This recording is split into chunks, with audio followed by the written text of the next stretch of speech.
Halo semuanya, jumpa lagi di seri kuliah Matriks dan Ruang Vektor. Kali ini kita akan mempelajari materi mengenai operasi baris elementer atau sering disingkat sebagai OBE. OBE adalah teknik dasar ketika kita ingin menyelesaikan suatu sistem persamaan linear dengan mengganti sistem yang diberikan dengan suatu sistem yang baru, yang tentunya memiliki himpunan solusi sama tetapi lebih mudah diselesaikan. Singkatnya, OBE ini untuk menyederhanakan bentuk sistem persamaan linear agar lebih mudah untuk diselesaikan. Tapi sebelum menerapkan OBE pada materi sistem persamaan linear, kita terlebih dahulu harus betul-betul memahami konsep dari operasi baris elementer. Dan kemampuan atau pemahaman terhadap materi OBE ini sangat diperlukan dalam setiap bab pada kuliah matriks dan ruang vektor ini. Jadi OBE ini wajib untuk dipahami karena akan menunjang materi pada bab-bab berikutnya. Dan kalau kita tidak bisa OBE,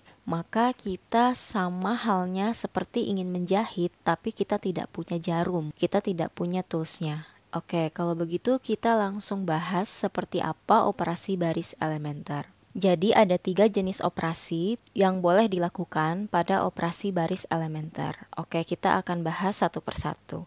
Yang pertama adalah pertukaran baris. Ya, di sini saya memiliki matriks ukuran 3x3. Tujuan saya ingin mengubah unsur yang ada pada baris pertama, kolom pertama, yaitu 2 di sini. Saya ingin angka 2 ini berubah menjadi 1. Maka yang dapat kita lakukan di sini adalah kita menukar baris 1 dengan baris 3. Ya, jadi tukarkan baris 1 dengan baris 3. Jadi kita melakukan pertukaran seluruh elemen pada baris 1 ditukar dengan seluruh elemen pada baris ketiga. Jadi yang tetap hanyalah baris kedua. Baris ke-1 diisi oleh baris ketiga yaitu 1, min 3, dan 1. Sementara baris 1 pindah ke baris 3 yaitu 2, 4, 6. Ini adalah pertukaran baris. Ya, sekarang tujuan kita sudah tercapai yaitu membuat unsur pada baris pertama kolom pertama menjadi 1. Operasi yang kedua adalah perkalian suatu baris dengan konstanta tak nol. Ingat ya, konstantanya harus tak nol. Kenapa? Karena jika kita mengalikan sebuah baris dengan konstanta 0, maka baris itu akan berubah jadi 0 semua. Ya, jadi yang harus kita lakukan di sini adalah mengalihkan baris dengan konstanta tak nol. Sama halnya seperti contoh pada nomor 1, di sini saya punya matriks ukuran 3x3. Kemudian unsur pada baris pertama kolom pertama ingin saya ubah yang semula 2 menjadi 1. Selain kita dapat melakukan pertukaran baris pada nomor 1, di sini juga kita dapat mengalihkan baris 1 dengan konstanta setengah. Jadi operasinya adalah setengah B1. Maka hasil operasinya baris 1 ini semua kita kalikan setengah unsur-unsurnya menjadi 1, 2, 3. Kemudian untuk baris 2 dan baris 3 ini tidak berubah.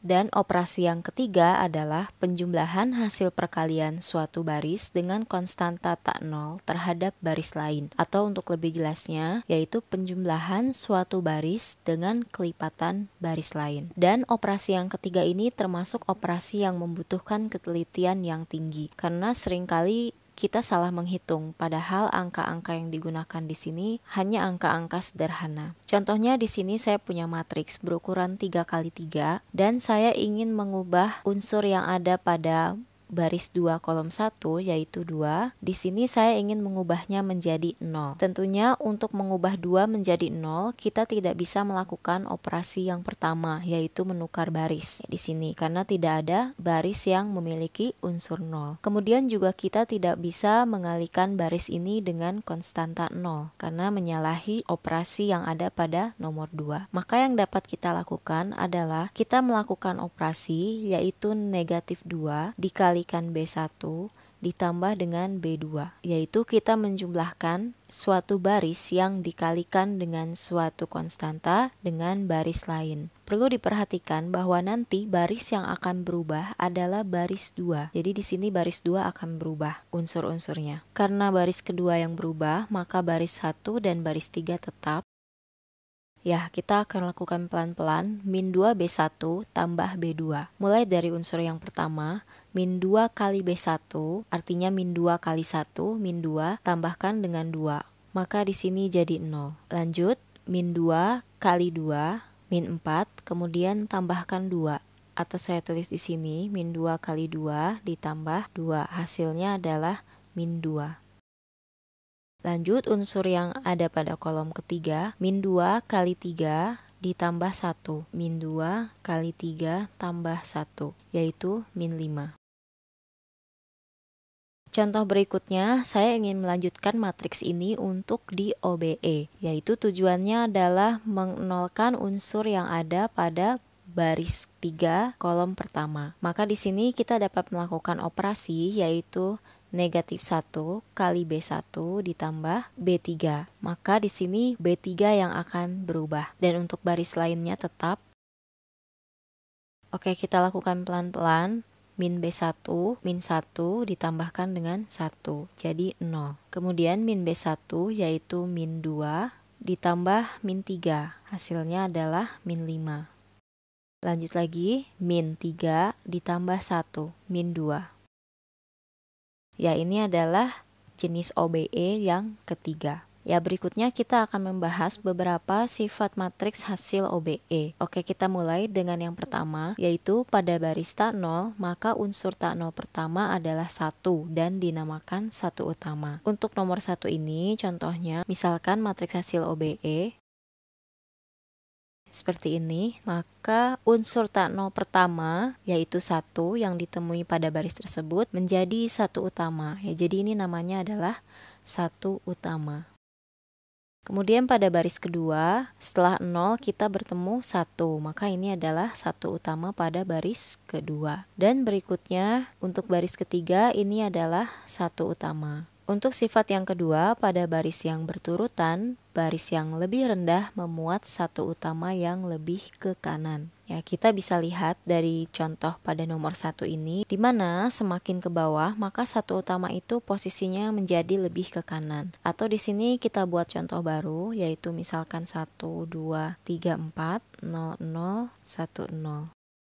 Nah, satu utamanya yang pertama adalah ini, kemudian ini, dan ini. Ya, kita bisa lihat bahwa semakin ke bawah barisnya, maka satu utama lebih ke kanan. Contoh lainnya, misalkan jika kita temui suatu matriks hasil OBE 1032, kemudian kita tandai angka 1 pertama yang kita temui. Ya, di sini terdapat kekeliruan di mana satu utama seharusnya semakin ke kanan seiring dengan baris yang semakin ke bawah. Maka di sini kita dapat melakukan OBE yang pertama, yaitu pertukaran baris. Baris kedua kita tukar dengan baris ketiga sehingga hasilnya adalah 1032, 0124, 0013. Ya, di sini kita bisa tandai satu utamanya, sehingga satu utama memenuhi syarat semakin ke bawah barisnya, satu utama juga semakin ke kanan.